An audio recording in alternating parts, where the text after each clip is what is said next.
Sound check, test mic.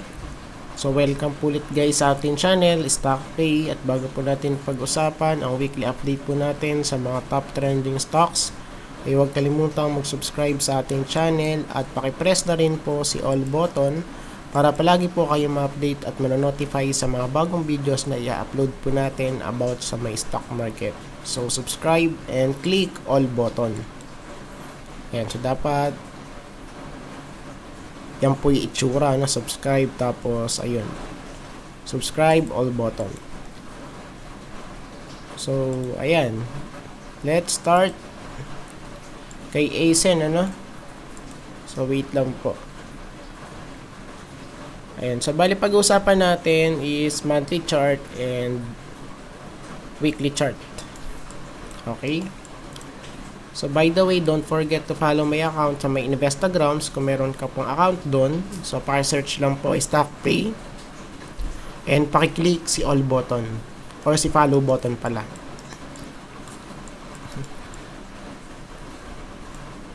So dito sa monthly chart, okay, so tignan po natin sa Heikin Ashi candle muna tayo. Ayan. So dito kay Heikin Ashi, so palagi natin sinasabi, no? So dito kay Heikin Ashi, yung candle is bullish pagka walang wick sa may baba. So sa part na to kay ASEN, so very intact pa naman, ano? 'Di ba? So siya ay still bullish.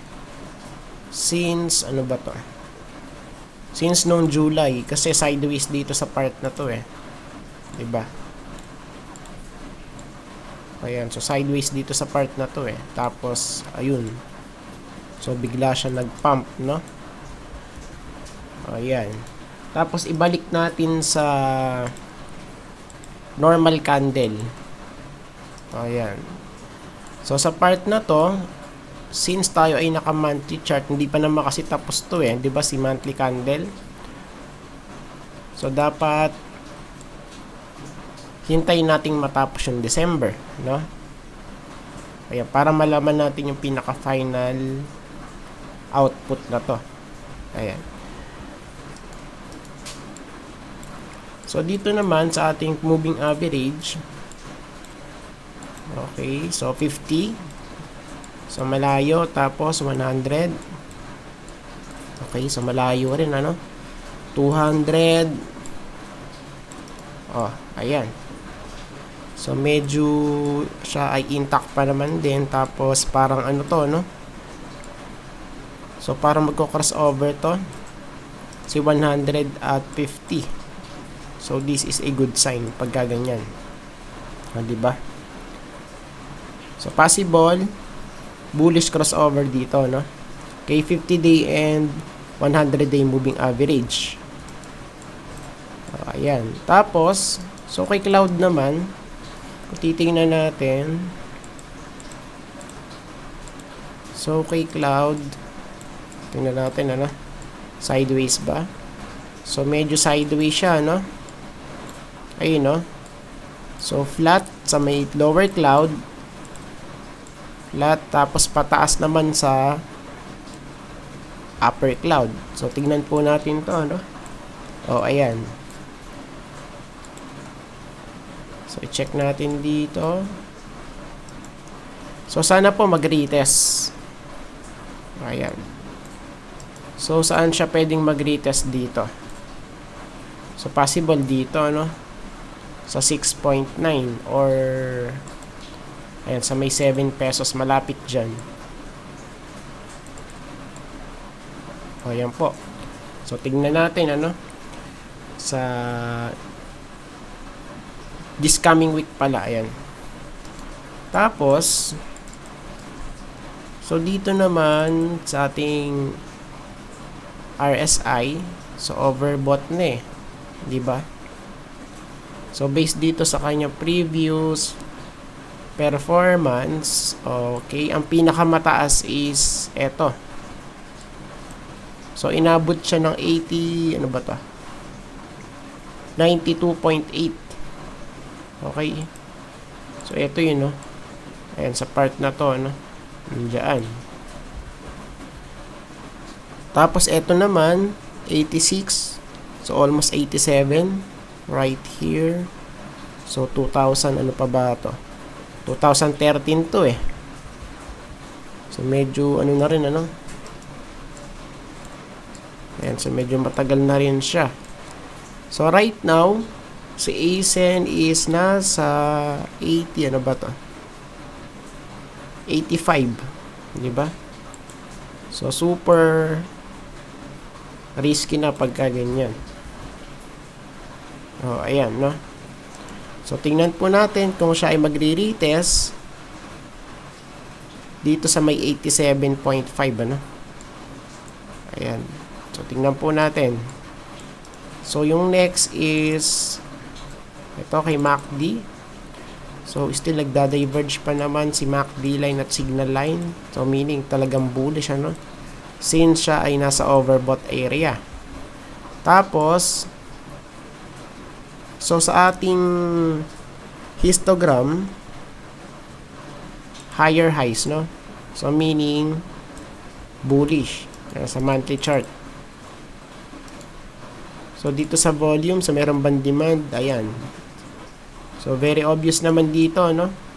Sa ating volume, siya ay merong demand, guys. Diba?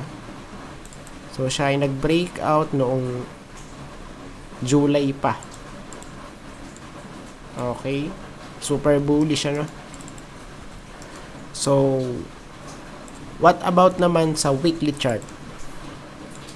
So i-check po natin dito sa weekly chart. So dito sa weekly chart, edi syempre i-check muna natin sa Heikin Ashi candle, ano? So pagka walang wick sa baba, meaning non-bullish. O, diba? So sa part na to, still bullish pa rin si ASEN dito sa weekly chart. So we have here, oh, diba? Nice, no? So we have 1, 2, 3, 4, 5, 6, 7, 8, 9, 10. 10 weeks na siya ay talagang strong, no? Strong uptrend siya, guys. Since nung October, no? Hindi ba? Super bullish, guys. Si ASEN. So sa moving average, so let's start with 50. So medyo malayo, 'di ba? Kasi nga bullish eh. 50 tapos 100. Still intact pa naman, ano? 50, 100 tapos 200. Oh, ayan. So base dito pataas pa rin, ano? Yung ating trajectory dito ng mga moving averages. So pagka ganyan, de bullish, no? Kaya napataas sila. Si 50, si 100, and si 200. Tapos, so sa ating cloud, so kay cloud naman, so let's check. Okay, so base dito, medyo flat, no? So flat dito sa may lower cloud, pero sa taas naman, still siya ay medyo ano naman, ano? Pataas. Oops, so wait lang at nakaano pala tayo, no? Heikin Ashi tayo. And so balik muna tayo sa normal candle. Okay, tapos balikan natin yung kanina. O, same lang din dito sa may cloud. So flat dito kay lower cloud and pataas dito kay upper cloud, no? Tapos sa moving average, so 50, super layo, ano? Diba? Tapos 100 and 200. Ayan, still intact pa naman din.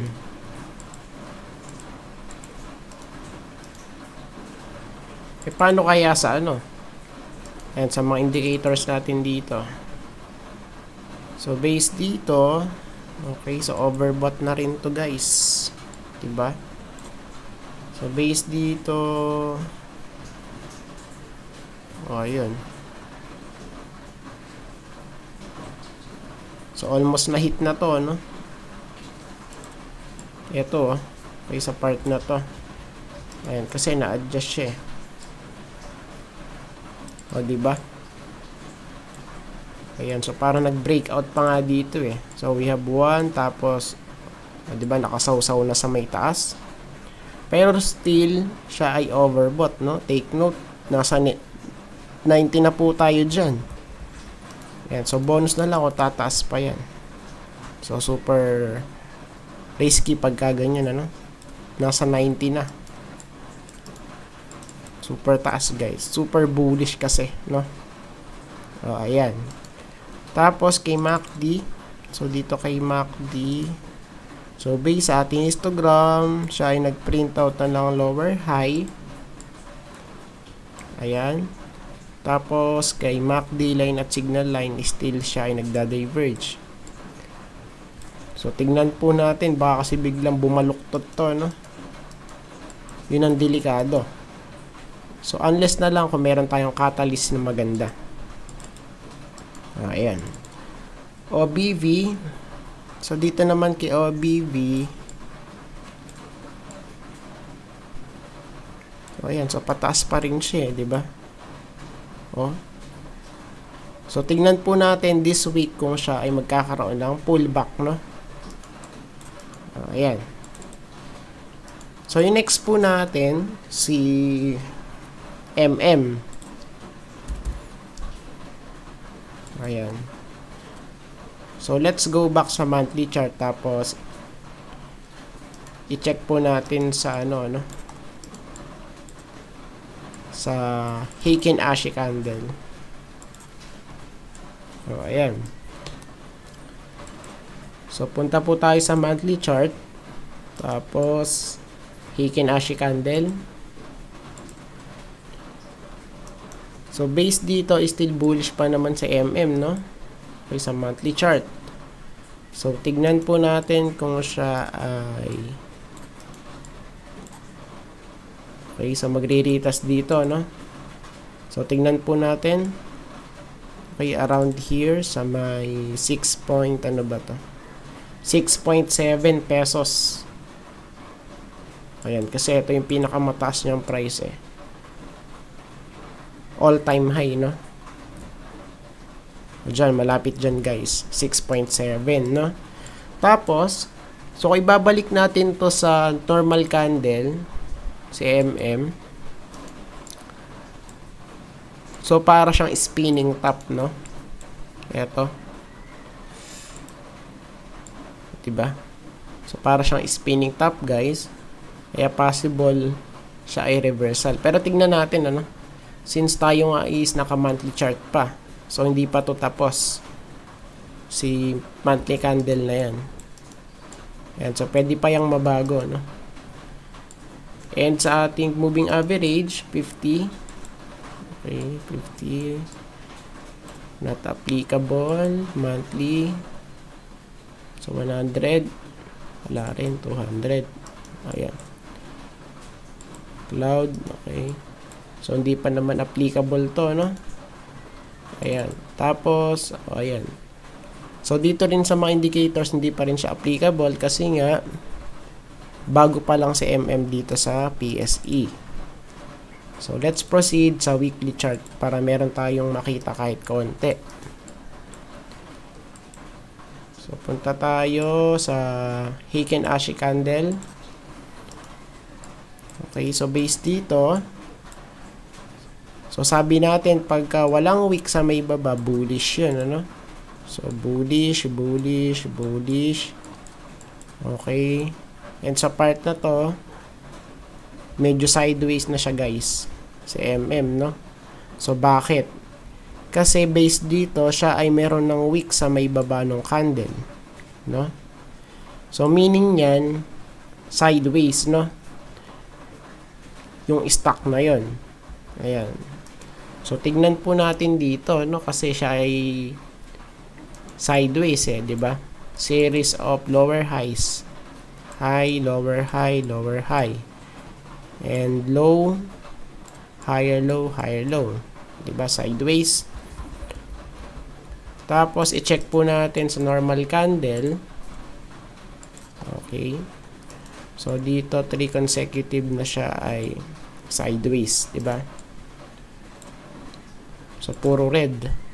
Red candle, no? Ayan, no? So, we have here, okay, shooting star, hanging man, tapos, spinning top, no? So, ayan. So, dikit-dikit sila, guys. Sa part na to. So, tignan po natin kung siya ba ay possible reversal pattern kay MM, no? So, ayan. So, check po natin sa moving average kung meron tayong makikita. So, let's start with 50. So, 50. Okay, 50. Ayan. So, not applicable din po sila lahat dito, no? Ayan. So, anyways, so, tignan po natin. So, siya, ayan. So, dito kasi kay RSI, so, nag-flip na siya pababa since siya ay overbought, no? Ayan, kaya delikado pagka ganyan, eh. Super hype na, no? Ayan. So, tignan po natin kung siya ba ibubuhusan na this week. So, ayan. Since malapit na mag-Christmas, no? So, tignan po natin. Tapos, so, yung next natin si PHA. So, kay PHA naman, wait lang, ano? Ayan. So, ito na siya. Tapos, proceed tayo sa monthly chart ni PHA para mas okay, no? Ayan, para kitang-kita natin yung talagang trend. So, dito guys, kay PHA, still siya ay bullish pa naman, ano? Diba? So, walang weak sa may baba ng candle. Pero take note, tayo ay nasa weekly chart. Hindi pa po ito tapos. Ayan. So, by the way, i-check muna natin dito, ano? Ayan, so nakalimutan natin i-check dito kay Heiken Ashi. Ayan, so base dito, still bullish pa naman siya, no? Walang weak sa may baba, diba? Walang weak. So, bullish to. Still bullish pa naman si PHA sa monthly chart. Oh, ayan. Tapos, proceed tayo ulit doon. So, balik tayo sa normal candle. Okay. Ayan, no? So, tingnan po natin. Tapos, so, sa moving average, let's start with 50. Support dito, no? Tapos, 100. Okay. Diba? So, intact pa naman, ano? Si 50 tapos 100. So, how about kay 200? O, yan. So, diba? So, si 100 and 200 is nag-overlap lang halos. Ayan. So, based dito, ano pa naman siya, no? Bullish pa naman to si PHA. So, ayan. So, kay Cloud naman, so, medyo nag-converge. So, this is a good sign, ano, pagka ganyan. So, diba? So, sideways. So, sideways tuloy. So, nagko-converge pala, no? Si Cloud, ayan, no? Diba, nagdidikit. So, this is a good sign. Tapos, so, dito naman sa ating sa indicators, hindi pa naman siya overbought, eh. Pero, ang normal dito is siya ay napupunta sa overbought area, no? O, diba? So, ang average natin is here. Okay, sa part na to. Diyan. Tapos, so, sa ating MACD, so, siya ay nag-crossover na, no? So, we have here bullish crossover. Tapos, higher high sa ating histogram. So, based dito kay MACD, si PHA is bullish sa monthly chart. Tapos, kay volume, so, dito naman kay volume, wait lang, no? Ayan. So, talagang pinush to.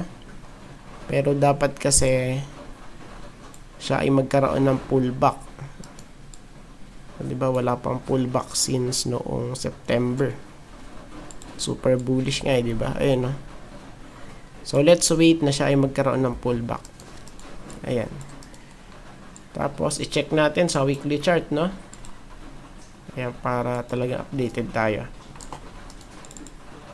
So, dito naman, i-check muna natin sa Heikin Ashi candle para mas sure. So, ayan, no? So, based dito, si PHA is still bullish pa naman kasi bakit? Siya ay wala pa namang wick sa may baba. Ah, diba? 1, 2, 3, 4, 5, 6, 7, and 8. 8 consecutive weeks na siya ay walang wick sa may baba nung weekly candle. So, meaning, bullish, ano? 2 months. 2 months na tong bullish, guys, si PHA. Tapos, balik natin sa normal candle, no? Ayan. Pero dito, guys, kung papansinin natin, so this is very important pattern, ano? Which is shooting star, guys. Shooting star. So, mahaba yung wick sa may taas. Tapos, walang wick or konti lang yung wick sa may baba. Or maliit lang yung wick sa may baba. Ayan, ano? Shooting star yan. So, possible pagka kasi shooting star, so, dapat meron tayong confirmation candle na siya ay bearish. Ayan. So, wala pa naman po, ano? Kaya, tingnan po natin this coming week kung ano yung pattern na magpe-play out dito kay PHA based sa kanyang weekly chart. Oh, ayan, no? So, tignan po natin. Tapos, so, ano pa? Si moving average naman, ano? 50. Okay. 50, tapos 100. Tapos 200. Oh, ayan. So, medyo malayo pa si ano, di ba? Si 50. Kasi nga super bullish eh. Si PHA eh. So, tignan po natin kung siya ay magkakaroon ng crossover dito, no? Okay, 50 at 200. Ayan. So, before that, i-check muna natin dito kung ano yung nangyayari pagka siya ay nagkakaroon ng golden cross. So, based dito, okay. So, nai-hit niya yung pinaka-peak pagka siya ay nagka-crossover, ano? Diba? Ayan, no? So, almost nasa, ano siya? Nasa ituktok, no? Ayan. Pero di natin masasabi yun siyempre kasi ibang senaryo na to eh. Dito, no? Diba? So, sa part na to, ibang senaryo na to, guys. Diyan. Tapos, kay cloud. So, kay cloud naman, tingnan po natin. So, bullish nga, diba? Kaya siya ay pataas, ano? Pataas si upper and lower cloud. So, very obvious naman, diba? O, ayan. Tapos, so, sa ating mga indicators, siya ay overbought. So, take note po, ano? So, nag-sell off na rito sa overbought area, tapos nag-bounce. Okay? And possible, kung siya ay hindi na makakapanik sa may taas, so, bali, ano to? Lower high, no? So, we have high, lower high. Diba? So, pababa. Tapos, sa price action, so, we have here, high, higher high. Ede, patas, diba? So, in short, so, ang ibig po nating sabihin dyan, possible, bearish divergence pattern. Ayun, no? So, pababa sa ating indicator, tapos pataas naman sa may price action, ede, possible, bearish divergence pattern. Ayan po. Tapos, kay MACD naman, so, dito naman kay MACD, higher highs pa rin. Tapos, nagda-diverge pa rin si MACD line at signal line. Pero nga, sabi natin, So, possible din kasi na siya ay mag-play out, ano, yung kanyang bearish divergence pattern. So, tingnan po natin. Tapos, dito naman sa volume. Okay, so meron bang demand? Siyempre, meron, ano, ayan, no. So, nag-breakout nga eh. So, siya ay nag-print out ng higher high. Higher high. Okay, so tingnan po natin, ano, this week. Kung magpe-play out ba to si bearish divergence pattern kay PHA. So, ayan po. So, next natin is si MRC. Ayan, so last na po ito, no? Tapos, mag-part 2 na lang po tayo. Ayan, part 2 meron. So, continuation lang nung ating big picture analysis sa mga top trending stocks. So, let's start. Okay. So, sa part na to, punta muna tayo sa monthly chart, no? So, ayan. Tapos, syempre, Heikin Ashi muna tayo. So, ayan. So, based dito, so, ang papansinin natin, still siya ay bullish pa naman, ano? Kasi walang wick sa may baba, eh. Diba? So, ginagamit natin to si Heikin Ashi candle para ma-filter natin yung noise sa market. Ayan. So, pagka wala ng wick sa may baba, meaning yun, talagang bullish na yung stock na yun, ano? Ayun, no, diba? So, walang wick. So, meaning bullish, no? Ayan. Tapos, balik tayo sa normal candle. So, dito naman, super haba ng wick sa may taas at baba. Diba? So, mahaba yung wick sa may taas. Tapos, mahaba rin yung wick sa may baba. No? Okay. And here, sa part na to kasi, ayan, so meron tayo ditong legit na support and resistance, ano? So, yung support natin dito kay MRC is here. So, 0.55. Okay, so malapit dito, ano? Okay, sa part na to. Diyan. Tapos, yung ating resistance, syempre, sa may taas yun. Ayan. Series of touches, di ba? Ayan, so dyan yun, ano? So, tingnan po natin kung siya ay magbe-breakout or hindi. Ayan. So, since tayo ay nasa monthly chart, no? Kaya hindi pa to tapos. Ito si last candle natin. Tapos, check natin sa moving average. Let's start with 50. So, 50. So, medyo malayo. Tapos, 100. Tapos, 200. Okay. So, still intact pa naman din, ano? Diba? So, si 50. Tapos, si 200 and 100. So, yun nga lang sa part na to is nagkapalit si 200 at 100, ano? Ayan. Pero still siya ay ano pa naman din. Siya ay bullish. So, yun nga lang medyo andito sa part na to, no? Ayun, no, sa may last candle kasi mahaba yung wick sa may baba at taas. Ayan. So, tingnan natin mamaya sa weekly chart, no? Ayan. Tapos, so sa cloud, okay, so nagko-converge din to. So, this is a good sign pagka ganyan si cloud, no? So, si upper and lower cloud is nagko-converge. So, this is a good sign. Tapos, so dito naman kay RSI, so siya ay nasa resistance na halos, 'di ba? So, tingnan po natin kung makakapanik pa rito sa part na to. Okay, so dito guys. O dyan, ano? So, ayan. So, tignan po natin kung siya ay makakapanik. Pero sa part na to, okay, so wala pa siyang pullback rito, no?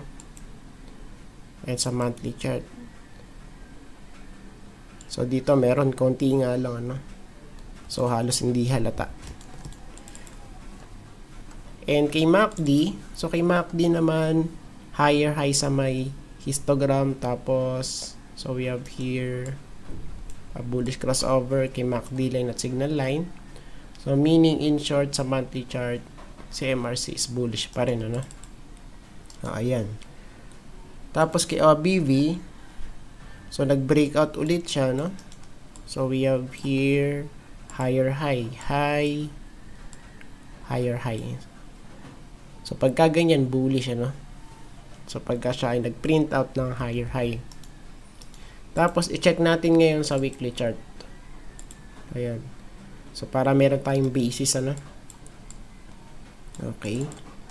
So, dito naman, kay weekly chart,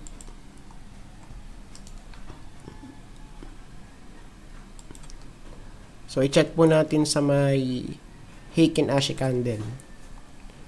So, dito, still siya ay bullish pa naman, di ba? Ayan, so nakabalik siya eh. So, siya ay wala ulit weak sa may baba. Ayan, so base dito, no? Kay Heikin Ashi, si MRC is bullish. Eh, sa normal candle kaya. So, sa normal candle, so, tinulak siya papataas, pero binuhusan din eh. Diba? So, tignan po natin kung siya ay bubuhusan dito sa may support, sa may 0.55, no? Or siya ay magbabounce papunta rito sa taas. So, ayan. So, tignan po natin, ano? Let's see. Tapos, so, sa ating moving average, 50. So, meron ba tayong ano dito? Makikita. So, medyo nakabaluktot na pataas si 50, ano? So, very obvious naman, di ba? Yung kanyang angle or yung kanyang trajectory, ano, pataas. Tapos, kay 100, okay. So, pataas din. Tapos, 200. O, yan. So, tingnan po natin kasi okay, sa part na to, wala pa naman tayong crossover dito eh. 'Di ba? So, tingnan po natin. So, medyo okay naman siya, no? Tapos, kay Cloud, ayan. So, dito naman, kay Cloud, si MRC is bullish pa rin. 'Di ba? So, pataas si upper and lower Cloud. So, this is a good sign. So, yun nga lang, ayan, so marami nang nag-take profit dito sa part na to. Or sa price na to, no? Sa may 0.7 something. Diyan. So, how about sa may mga indicators? So, we have a huge bounce. Okay, so nag-bounce dito sa may support. Nice. So, sa part na to, tingnan natin kung siya ay magre-retest naman dito, no? Sa may previous high niya. Previous high. Diyan. Tingnan po natin, ano? Tapos, kay MACD, higher high pa rin. Ayun, no? So, nagda-diverge si MACD line at signal line. Tapos, higher high ulit dito sa may histogram. So, sana sa part na to, kay histogram, siya ay masustain, ano? Kasi pagka hindi, eh, yun lang. Then, magkakaroon tayo dito ng sell-off, no? Ayan. So, I think tapos na po tayo sa ating part 1. So, see you po sa part 2 ng ating top trending stock big picture analysis. Bye-bye!